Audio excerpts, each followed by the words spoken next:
Shalom Bapak Ibu dan saudara yang terkasih. Salam damai sejahtera dari Allah Bapa dan Tuhan kita Yesus Kristus bagi saudara sekalian. Di hari Minggu 12 Juli 2020, kali ini kita akan merenungkan firman Tuhan dalam ibadah kita.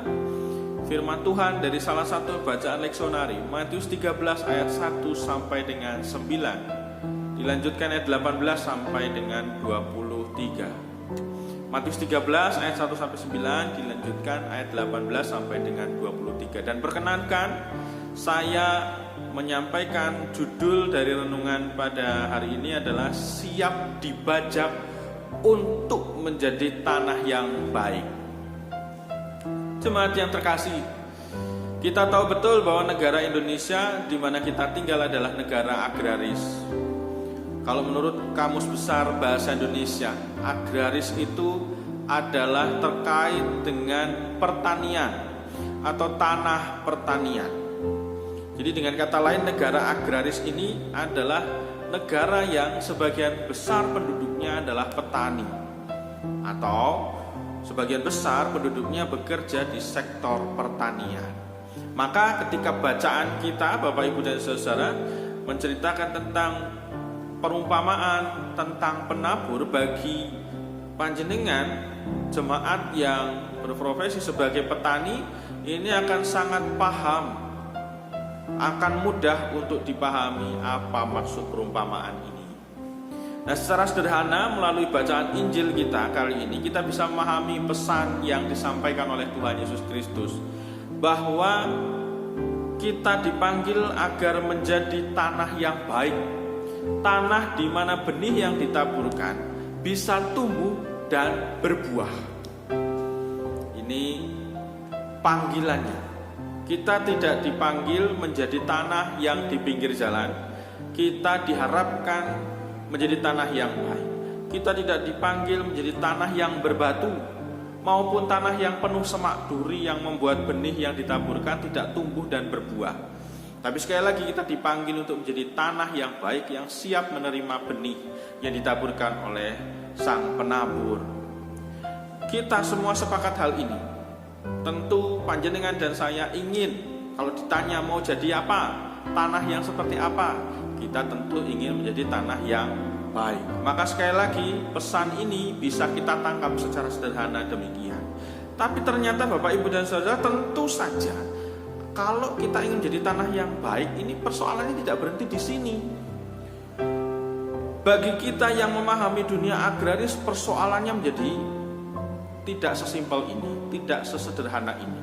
Ada proses dan tahapan-tahapan yang harus dijalani bagi tanah, bagi sebidang tanah, supaya siap untuk menjadi tanah yang baik, supaya siap untuk ditaburi benih. Ada tahapan-tahapannya, mulai dari menyingkirkan dan membersihkan semak duri, mulai dari menyingkirkan dan membersihkan bebatuan yang tidak penting, yang malah hanya menjadi pengganggu, mulai dari mencangkul tanah agar gembur, dan namanya mencangkul itu membutuhkan tenaga yang ekstra. Tidak mudah, sampai tahapan-tahapan yang akhirnya membuat tanah ini siap untuk ditanami atau ditaburi benih. Jadi jika tahapan ini kemudian kita refleksikan dalam kehidupan kita sebagai panggilan bagaimana kita menjadi tanah yang baik, maka ada tahapan-tahapan yang harus kita persiapkan supaya hati kita siap untuk ditaburi benih firman Tuhan.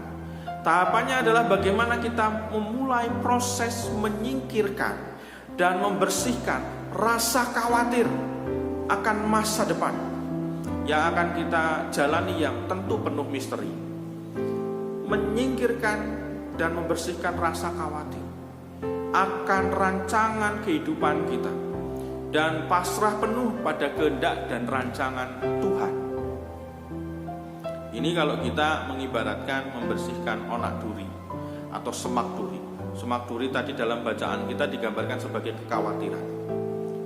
Bebatuan yang kita singkirkan juga sebagai gambaran bagaimana kerasnya hati kita. Sekeras batu. Kita perlu mengendalikan diri dan mengolah tanah hati kita supaya bebatuan ini bisa tidak mengganggu kita, dan supaya tidak mengganggu benih yang akan kita terima. Artinya, Bapak Ibu dan Saudara, bebatuan yang kita bersihkan ini sebagai gambaran bagaimana kita tidak mengeraskan hati ketika kita diberi masukan dan saran. Yang seringkali kita mengeraskan hatinya berlindung di balik alasan ini adalah hal prinsip atau menganggap diri benar. Bebatuan ini yang harus kita bersihkan. Pencangkulan tanah juga sebagai gambaran hidup kita yang dibajak dan diaduk-aduk perasaan kita dengan berbagai peristiwa yang sekiranya bisa meruntuhkan ego pribadi panjenengan dan saya, sehingga pada akhirnya firman Tuhan bisa tumbuh dan berkembang serta berbuah. Dan percayalah Bapak Ibu, tahapan-tahapan seperti ini, semua tahapan ini tidak mudah untuk dilalui. Batalas, mencangkul, membuang batu-batunya ini sebagai tahapan-tahapan yang tidak mudah untuk dilalui, bahkan bisa jadi sangat-sangat menyakitkan. Coba kita bayangkan Bapak Ibu dan Saudara, semua tahapan itu menyiapkan diri untuk kita bisa berbesar hati ketika ditegur melalui firman Tuhan dan tidak mengeraskan hati dengan berbagai pembenaran diri yang bisa kita munculkan di dalam benak kita. Itu luar biasa. Coba kita renungkan, siapa yang atau apakah kita bisa dengan mudah, misalnya kalau kita beribadah menerima khotbah, sang pendeta atau majelis yang berkhotbah kemudian menyampaikan khotbah yang berapi-api atau menyampaikan khotbah yang bersemangat, tetapi ternyata kita penerimaannya berbeda. Menerimanya sebagai ini kok nyindir, ini kok malah ngelokke wong, ini kok malah menyakiti hati saya, firmannya kok menyakiti hati saya, misalnya begitu. Mungkin muncul perasaan yang demikian. Bahkan Bapak Ibu dan Saudara, bisa-bisa kita malah justru sakit hati dan muncul ucapan, "Alah, bisanya cuma ngomong. Pak pendeta ini sendiri belum tentu hidupnya baik kok khotbahnya keras sekali," atau Pak majelis ini belum tentu hidupnya baik kok khotbahnya keras sekali. Mungkin muncul reaksi-reaksi yang demikian. Atau ucapan yang lain, "Loh, dulu itu panjenengan itu saya yang ngajari kok sekarang berani-beraninya ngelingke saya." Kalau ini bukan terkait khotbah misalnya. Kalau misalnya ini bukan terkait khotbah, tapi misalnya ada orang yang menegur kita, yang hati kita kemudian berkecamuk dan sangat sakit hati. "Ingat enggak kamu? Dulu itu kamu saya yang membimbing," misalnya begitu. "Aku ki ngerti cilianmu." Wah, misalnya kayak gitu. Ini adalah bagian dari tahapan-tahapan yang barangkali maksudnya adalah menyiapkan apakah hati kita siap untuk ditanami. Atau ucapan yang lain lagi, "Berani-beraninya panjenengan menegur saya.